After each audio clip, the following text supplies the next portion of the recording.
Hi guys, welcome back to the Welsh Political Explainers YouTube channel. My name is Lewis and I'm currently a final fourth year university student studying politics at Cardiff University. So I started the channel because I felt that there wasn't enough content online relating to Welsh politics, Welsh history and Welsh geography and sort of Wales in general, I guess. So I wanted to change that. So that's sort of the main reason why I started the channel. So in the last few videos, we've looked at how devolution in Wales sort of got started, how it was introduced. And then in the second video on the channel, we looked at how devolution in Wales has changed since 1997, which wasn't actually that long ago, but devolution's actually changed quite a lot since then. So in this video, I wanted to sort of do a bit of a shorter video, sort of looking at the main political parties in Wales, sort of what they believe, the main symbols sort of associated with each of them, how each of the main political parties in Wales is different to sort of their counterparts in England and in Scotland, and then also where sort of each of the main parties sort of finds their most success. First major party, the first sort of major political party in Wales is the Welsh Labour Party. So the Welsh Labour Party has been the predominant sort of political party in Welsh politics since the early 20th century. So the Welsh Labour Party has actually won every devolved and general election. So this is for the UK-wide general elections.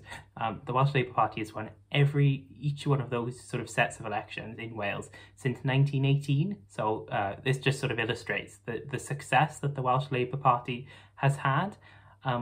The UK-wide Labour Party actually had its first ever MP elected from Wales, and this was Keir Hardie, who was elected to represent the Merthyr Tydfil constituency for the UK Parliament. In 1900, the Welsh Labour Party sort of has its roots in representing sort of working class voters from sort of industrial areas across Wales. So people from lower socioeconomic backgrounds really, sort of representing these against sort of the capitalist overlord. So these would be sort of representing workers against sort of factory owners and sort of mine owners, for example. The Welsh Labour Party is currently led by Mark Drakeford, who is its fifth leader, and he's the fourth leader of Welsh Labour to serve as the First Minister of Wales. So the Welsh branch of the UK Labour Party became a distinct and separate entity following the 1997 devolution referendum. The Welsh Labour Party is typically seen as being somewhat more left-wing than its UK sort of equivalent. So the Welsh Labour Party sort of, it's more common for Welsh Labour to sort of embrace sort of more progressive policy ideas and more social democratic sort of initiatives. This idea of sort of Welsh Labour being sort of somewhat more left-wing than its UK equivalent, the term sort of clear red water was first described by previous Welsh Labour leader Rhodri Morgan in a speech that he gave in Swansea in 2002. So clear red water essentially refers to sort of the difference between Welsh Labour and its UK equivalent. The term clear red water is intended, it was initially used by Rhodri Morgan in 2002 to sort of differentiate Welsh Labour from the UK Labour Party. This was particularly important because at the time the UK party was led by Prime Minister Tony Blair, who was seen as taking the UK-wide Labour Party sort of to the political right. So clear red water sort of refers to this sort of Welsh Labour's, keenness to embrace social democratic policies, while perhaps the UK Labour Party was not. Welsh Labour typically sees its most success in sort of across sort of former industrial areas. So this would be sort of the South Wales valleys, and then sort of South Wales's sort of coastal cities, so Cardiff, Swansea and Newport. And then it also sees sort of some success in sort of the northeast of Wales, sort of in and around Wrexham and sort of the Deeside area. Typically, the Welsh Labour Party does quite well with sort of voters from working class backgrounds who sort of come from English-speaking parts of Wales. So this is a really important distinction between the Welsh Labour Party and the next party which we'll talk about, which will be Plaid Cymru, because the Welsh Labour Party is sort of more representative of sort of working class voters from English-speaking parts of Wales, whereas perhaps Plaid Cymru is not. the embrace of sort of the clear red water that we talked about previously, and sort of the embrace of progressive policy ideas, many commentators and scholars have suggested that this allowed the Welsh Labour Party to sort of maintain its dominance of Welsh politics, while other sort of centre-left parties across Europe sort of faced relative declines during the early 21st century. So this sort of allowed the Welsh Labour Party to sort of remain sort of the predominant political force within Welsh politics. So the position of the second largest party is typically fought over between Plaid Cymru and the Welsh Conservative Party, but for the purposes of the video, we'll talk about Plaid Cymru next. So Plaid Cymru was formed in 1925. It's the Welsh Nationalist Party, so its English language name is literally, it is the Party of Wales. So Plaid Cymru is a centre-left political party similar to the Labour Party, but it's different. It's seen by some as to be perhaps a bit further to the political left than the Labour Party. But the main difference between sort of the Labour Party and Plaid Cymru is that Plaid Cymru represents voters from what are called as heartlands. These are sort of the areas of Wales where the Welsh language remains sort of the predominant language. So originally Plaid Cymru was formed to sort of defend sort of the Welsh language against the increasing sort of presence of the English language across Wales. It was also sort of established with the express purpose of sort of defending sort of distinct Welsh culture and identity. The party didn't really start to sort of produce serious policy platforms and contest in elections until the 1960s. But after the 1960s, Plaid Cymru really then did start to sort of become a sort of serious political force across Wales. Another really sort of important difference between Plaid Cymru and the Labour Party is that Plaid Cymru currently sort of advocates for Welsh independence. So this means sort of the whole of Wales seceding from the United Kingdom to become a completely separate sovereign state or country. This is important because the Labour Party, which is currently the largest party in Wales, supports the Wales remaining part of the United Kingdom. So this is sort of a really important distinction between the two. Plaid Cymru typically finds its most success in what we previously called its heartlands. So this essentially means areas in the west and the north of Wales where the Welsh language is still the predominant language. Typically Plaid Cymru is seen to represent, like the Labour Party, typically seen to represent voters from sort of lower socioeconomic classes. But the distinction between the two is that the Labour Party typically represents voters from English-speaking parts of Wales, and then Plaid Cymru represents voters from in the north and in some parts of the west that are native Welsh speakers. So this is a really important distinction between the two. Its heartlands, it's sort of, Plaid Cymru has a really sort of strong support base in its heartland, sort of in and around Gwynedd, Anglesey, and sort of similar areas, and then parts of the west of the country. But outside of these areas, Plaid Cymru is sort of, even after we previously said that Plaid Cymru became sort of a really serious political force across Wales in the 1960s, but even outside of this, Plaid Cymru has sort of really struggled to break out of these areas into sort of English-speaking parts of Wales. So this is into the South Wales valleys and cities like Cardiff, Swansea, and Newport.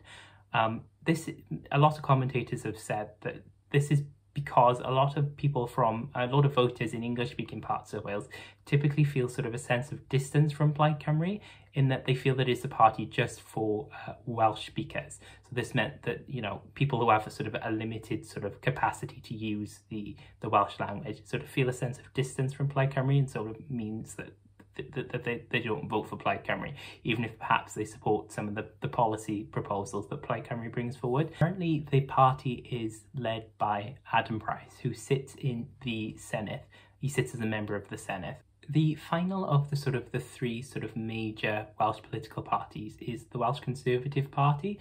So the Welsh Conservative Party is much different to sort of the Labour Party and Plaid Cymru, in that it has its roots in representing sort of the upper and the middle classes. So this is typically sort of like business owners. The Welsh Conservative Party is it's quite similar to sort of other conservative parties around the world, sort of also in England and in Scotland, in that it supports sort of free enterprise, it supports limited government intervention in the economy, and it's an advocate for sort of low taxation. The Welsh Conservative Party finds its its highest levels of support in sort of rural English-speaking areas of Wales. So this is sort of in mid Wales, and so then sort of some parts of the west. So this is in areas like Powys, Montgomeryshire, and then Monmouthshire. Currently, the party is led by Andrew R.T. Davies, who has led the party between 2011 and now. The rural areas in sort of the mid and west of Wales, where the Welsh Conservative Party finds its highest levels of support. Typically, these are agricultural communities where the Labour Party and Plaid Cymru are sort of unable to make significant inroads. Interestingly, at the 1997 devolution referendum, the Welsh Conservatives actually opposed the creation of a devolved legislature in Wales or any devolved institutions in Wales. And then they also continued this stance for sort of the first years of the Assembly's existence. So gradually the stance towards this did soften. So under the previous leader, Nick Bourne, who now sits in the House of Lords, this stance did soften, and they've now sort of come to support devolution in Wales. After the 2007 National Assembly for Wales election, Plaid Cymru and the Welsh Labour Party formed what's known as the One Wales Coalition. So then after the 2007 election, the Welsh Conservatives became the official opposition in what was then the National Assembly for Wales for the first time. So I think after taking sort of the official opposition position for the first time, which had previously been held by Plaid Cymru since the creation of devolution in 1999, this meant that sort of this stance towards devolution quite softened.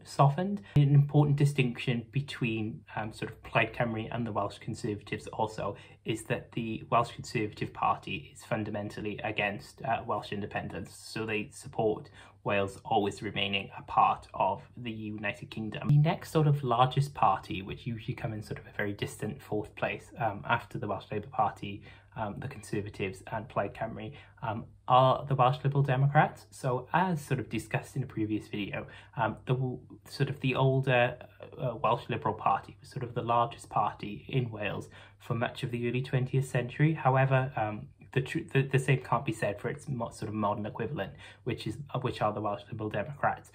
So currently, the Welsh Liberal Democrats only have one elected member of the Senedd, in their leader Jane Dodds, who sits in the Senedd as a regional member for Mid and West Wales. They currently don't have any elected members of Parliament for the Westminster Parliament from Wales, and then they have a limited sort of number of elected local councillors from across Wales. The Welsh Liberal Democrats are sort of located at the very centre of the political spectrum. They don't identify themselves as being sort of on the political right or the political left. They sort of advocate for a sort of middle ground politics. They've always favoured devolution in Wales. They've actually formed coalition governments in the past with the Welsh Labour Party at the devolved level. They don't currently support Welsh independence. Instead, they favour a sort of fully federal UK, with further powers being given to the Senedd. So that sort of concludes the main political parties. So we have the main three, and then sort of the Welsh Liberal Democrats, which usually come in a very distant fourth place. So now that we've sort of had a look at the major political parties, I thought it would also be interesting to have a look at some of the smaller parties that sort of might see improved success in the future, or perhaps that have seen sort of some success in recent years. The first sort of major, sort of minor political party in Wales is the Welsh Green Party. So the Green Party in Wales is a branch of the Green Party of England and Wales. It is an autonomous branch of sort of the England and Wales Party, but it's not a completely separate and distinct party like the Scottish Green Party or the Green Party of Northern Ireland. So the Green Party, as its name might suggest, it was formed on the basis of promoting, solutions to climate change and environmental issues. It's typically seen to be a sort of far left political party, sort of to the left of the Labour Party and Plaid Cymru. they haven't had as much success as the Green Party in Scotland or England, but they have sort of been picking up steam in recent years. They've sort of had some increased success in cities across South Wales, so like in Cardiff and Swansea. So it might be sort of worthy to note them because they might see some improved success in the future. However, they are still a relatively minor party in Welsh politics at present. The next sort of party which had some success in recent years but sort of hasn't seen them sort of as much recently is the UK Independence Party, or UKIP.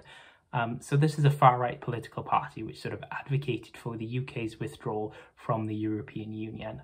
It's most notable for its previous leader and most famous leader, Nigel Farage, who led the party between 2006 and 2016. However, after the UK voted to leave the European Union in 2016, Nigel Farage then left the party and sort of it continued its operations in sort of a zombified form. The final party to sort of make note of, but this one sort of is very much a minor party, is what was previously called the Brexit Party, which is now called Reform UK. It's another far-right party that's sort of quite populist in nature. It was initially formed in 2019 to ensure that Brexit was implemented. So between sort of 2018 and 2019, the sort of Brexit process had sort of become quite muddled in the UK Parliament. So the party was sort of formed to advocate for Brexit to ensure that it was implemented. However, after the 2019 UK-wide general election, the party sort of lost the Brexit process sort of became resolved, so the Reform UK sort of lost any sort of political relevance. So that brings us to the end of all the major and the minor political parties that I wanted to cover in this video. So they've ranged from sort of the Welsh Labour Party, which has sort of remained the predominant force in Welsh politics for almost 100 years at this point, to some of the minor parties that I thought it was also important to have a look at. Each of the parties that we've looked at have all had a very different relationship with devolution in Wales, although I think each of them have gradually sort of moved towards supporting the Senate's continued existence, with some even calling for Wales to become an independent country. So it just sort of shows how much evolution there's been with the political parties since devolution in Wales was established. Thank you so much for watching the video if you made it to this point. If you found it useful or interesting, please subscribe to the channel. If you've got another curious friend that's interested in learning about the main Welsh political parties, please share it with them. Subscribing to the channel will make sure that you don't miss the next video. I try to upload a new video every week. If you're interested in keeping up with sort of the production of new videos, give me a follow over on Twitter at Welsh Explainers, or there's also an Instagram for the channel. You can give that a follow at Welsh Political Explainers. So thank you very much for watching the video if you made it to this point. Hopefully see you in the next one. Thank you very much. Bye.